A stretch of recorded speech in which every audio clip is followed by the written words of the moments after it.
It's Tuesday, August 11th, and from WBHM News, I'm Richard Banks with today's headlines. Residents who live in 4 of Alabama's congressional districts go to the polls today. A special primary election will be held in Districts 1 and 2 in South Alabama and in Central Alabama's Districts 6 and 7.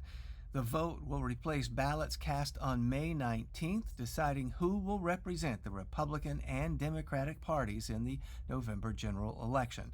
The election follows the introduction of a new congressional map for the state. You can confirm your polling location by searching Alabama Secretary of State Voter View. Polls are open today until 7 o'clock tonight. Registered voters must present a valid photo ID, such as a driver's license or other state-issued ID. Alabama regulators are continuing recent efforts to keep utility rates in check. For the first time in more than 40 years, the state's Public Service Commission is holding hearings that could potentially decrease profits for the natural gas company now known as Spire. One of the state's monopoly utilities, Spire is allowed to earn a certain profit on its investments, but Inside Climate News reports the PSC wants to cap those profits at 9.4% for 2 years. Spire is asking for the cap to be raised to 11%. The profit cap reductions could lower the average ratepayer's bill by about $14 per year.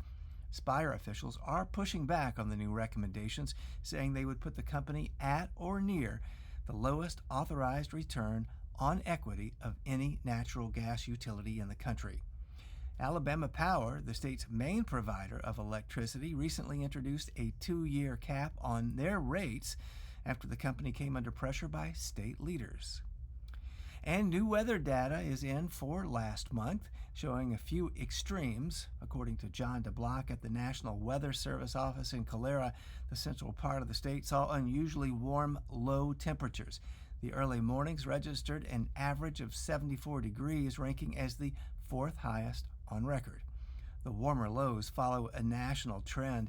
One of the biggest drivers of recent heat waves has been increasing nighttime lows. In central Alabama, it was also a little wetter than normal last month. Following a rainy June and July, the region emerged from a drought. Thus far, 2026 is the 21st wettest year in central Alabama since records began being kept in 1895. You'll find more news anytime at WBHM.org.